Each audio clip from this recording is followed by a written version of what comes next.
Welcome back into Score Values. I'm your host, Adam Harris. I'm joined by Frank Valadez. He's the Executive Director for the Chicago Metro History Education Center. Frank, thanks for giving us time. Oh, my pleasure. You guys got a couple big events coming up, so let's talk about those to start off. Can you give us a little bit of an intro as to what these two big events that keeping you guys so busy are? Sure. Well, first is the reason we exist. The mission of the organization is to spark students' interest in the study of history, and that the height of the programs they culminate in the next couple of months. And what they are is the Chicago Metro History Fair. That's the main program in which students in the Chicago area develop and present original research projects on topics related to Chicago history. And so the students have developed the projects in their schools.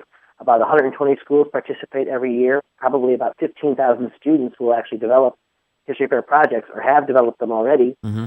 And they're getting ready to present them at regional and metro fairs. And the first fair is coming up Saturday, February 28th at Niles North High School. That's the suburban high school fair, and there will be a couple hundred students there presenting the projects that they developed. And then a couple weeks later, on March 14th, will be the city fair. So there will be more students, actually, maybe 500 or so, will present their projects, all from the city schools at that fair.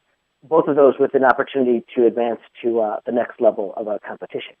What's the next level like? I'm sorry to interrupt. What's that next level? Oh, what I wanted to say about that, part of the reason that I'm glad that you had me on today is that all of these fairs in which the students present their projects in competition rely on community members to serve as judges, to register, to come to the fairs, review student projects, and then evaluate them, judge them to see which ones advance.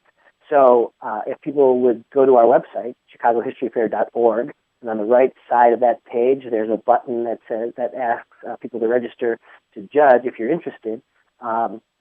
Anyone who is a responsible adult, a generally educated adult who cares about students and or it has an interest in history, anyone like that is welcome to register to judge. So we invite people, community members like those listening today, to sign up to judge at one of those fairs.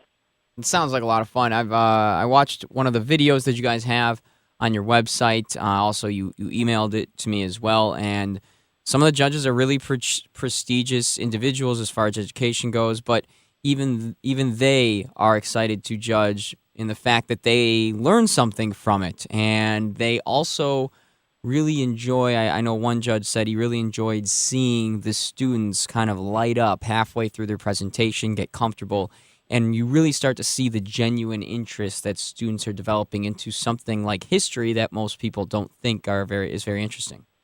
That's right. A lot of times people think that history is not a particularly interesting subject. I don't know how it was when you were a student, Adam, but a lot of history classes, you read the textbook and you take a test. What's different about History Fair is that the students get to select the topics that they study. Mm-hmm. And there's an important educational benefit that comes from this. It's based on what's called the inquiry method, the inquiry approach to education. And when you give students an opportunity to select what they study, they're more engaged, they work harder, they build the skills that they need to build to prepare them for later life in that process. So there's really a very serious educational component that is valuable and beneficial for students. That's part of this. The exciting and fun part of it, the really enthusiastic part of it, is when you get to talk with the students. And practically every judge I've ever spoken with, they fall in love with the students. They're so excited about the students get so excited about what they've done. They're deeply engaged in their projects and the topics that they're studying, and they really love having the opportunity to share what they learned with an audience of adults. Mm-hmm. It's not all the time. I don't think it happens often enough that adults listen to children, take seriously what they're talking about. And so when it does happen, I think that's a very positive thing for students to experience. And that's one of the things that the judges who register to volunteer to judge at the fairs really do help the students experience.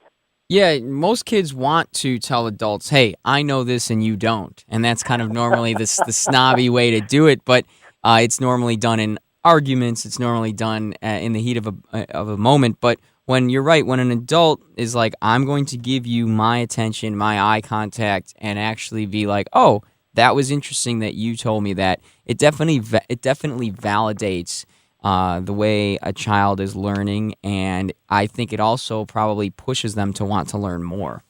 That's right, and it's genuine too. Yeah. I went to graduate school many years ago for a very long time and studied Chicago history, and you would think that I might know a whole lot about it, but I'll tell you that there isn't a project that I see at this level of the competition that advances from the school to these regional competitions that are coming up, where I don't see something that I didn't know. Mm-hmm. I learned something from practically every project that's developed at this level, even the ones that are not the stronger projects, because some of them are really great and some of them are pretty good, but maybe not so great. There's still always something there that I didn't know about, a photograph that I didn't know existed that I'd never seen before, a reference to an article, a story, some anecdote about something that happened in some important historical event. There's always something new. You're listening to Score Values. I'm your host, Adam Harrison. I'm joined by Frank Valadez. He's the executive director for the Chicago Metro History Education Center, and their history fair is upcoming in the next couple months. There's also a fundraising event coming up in a couple days, Tuesday, February 24th, that we'll get to as well. Some details on that to help anyone out there that maybe can't judge but can help fundraise for this awesome event.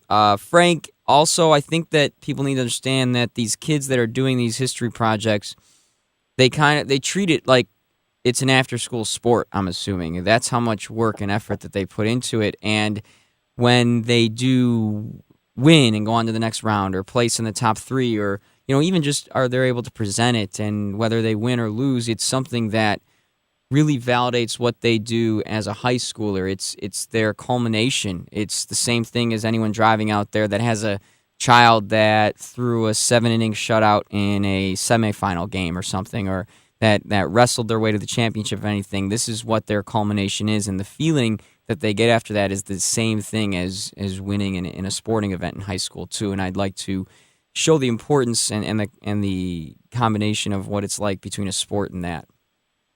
I think there's no question that the competitive aspect of History Fair is by design. It's meant to engage students and it's meant to motivate them. And just like any athlete on the wrestling mat or on the golf course or the basketball court or wherever it might be, or a gymnastics mat, wherever that might be, the competitive juices get flowing. Mm-hmm. I remember actually a student a couple of years ago from one of the city high schools who one year advanced to the finals, of the national finals, and then the next year was an alternate, so didn't quite get to go, was one place short of going to finals. And she was salty about it. I mean, she was not, she was angry with me, actually, and that was not my fault. But they really do get very invested and excited about reaching high levels of achievement and achieving success. And the competitive component certainly does feed into that. Yeah, and it's just the amount of work that they're actually doing. I think that's the other page I was trying to or the other thing I was trying to portray was that the amount of work that kids put into their sporting life in high school or middle school or extracurriculars like that, that's how much work these kids are doing. After watching that video, it was very interesting to see the life skills that these kids develop by doing just researching, understanding how to research a topic. And one student in the video said that it opened her eyes to being able to communicate to random people. Because in order to find some of these artifacts or any of these sources, they need to either do interviews, they need to communicate with different people, whether it be at the library or at different museums, to get their hands on the things that they need. That's right, Adam. And two things about that. One, you're absolutely right about the amount of effort that goes in. And it's not just for the students, but for the teachers. It's a lot harder for teachers to guide students through, just like coaches, just like athletic coaches, to guide students through all the different things that they need to do to conduct the research and to analyze their sources well and to develop and present effective, successful projects. What results from this is that they develop the skills that they need for the rest of their lives. The one thing about History Fair is that it's what people in education would call an authentic project. In other words, children, students are addressing real problems, real questions, just like you and I do every day in our professional lives. Yeah. And they have a question or they have a problem that they need to solve. So they figure out how to research it. They figure out what the best sources are to solve that problem, to answer that question, what the best way is to present that information. And as you know, since you're in communications, Adam, you know, there are lots of different ways to make a point or to present an argument or to make a case or to communicate with people. And all of that is stuff that students learn and develop through History Fair by actually developing and presenting their own project. Couple more minutes here with Frank Valadez. He's the executive director for the Chicago Metro History Education Center. The History Fair coming up in the next month and a half or so, and there's a fundraising event in a couple days, Tuesday, February 24th. Can you tell us a little bit about that?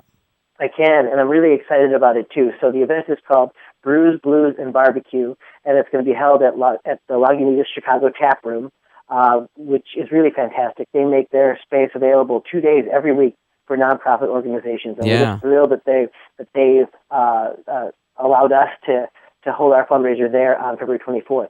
So in addition to really great beer served by Lagunitas, there's going to be barbecue provided by Smoke. Smoke! Oh, that place is great. Place on the Northwest Side. Yes, it's fantastic. So good. So people will enjoy that. And then also blues performed by Chicago Slim of the Chicago Blues All-Stars. And if you've never met Chicago Slim, his given name is Daniel Ivankovich, you really want to. He's a 6'11", former All-American basketball player, former classically trained violinist, turned blues guitar man, who is also an orthopedic surgeon who was named one of the Chicagoans of the Year in 2010 for his charitable work after the earthquake in Haiti. My goodness. He will be there. You can meet him if you come out to Brews, Blues, and Barbecue on February 24th at Lagunitas. And you can there's information for that on our website. If you go to chicagohistoryfair.org, there's a button on the left-hand side that says Brews, Blues, and Barbecue, and you click on that, you can buy tickets people can buy tickets to come. It's going to be an experience for sure. Frank, thank you very much. That's one well-rounded human being, by the way. Appreciate your time this morning, and look forward to the History Fair and the event coming up in a couple days. That's Frank Valadez, the Executive Director of the Chicago Metro History Education Center. Thanks, Frank. Thank you very much, Adam. Take care.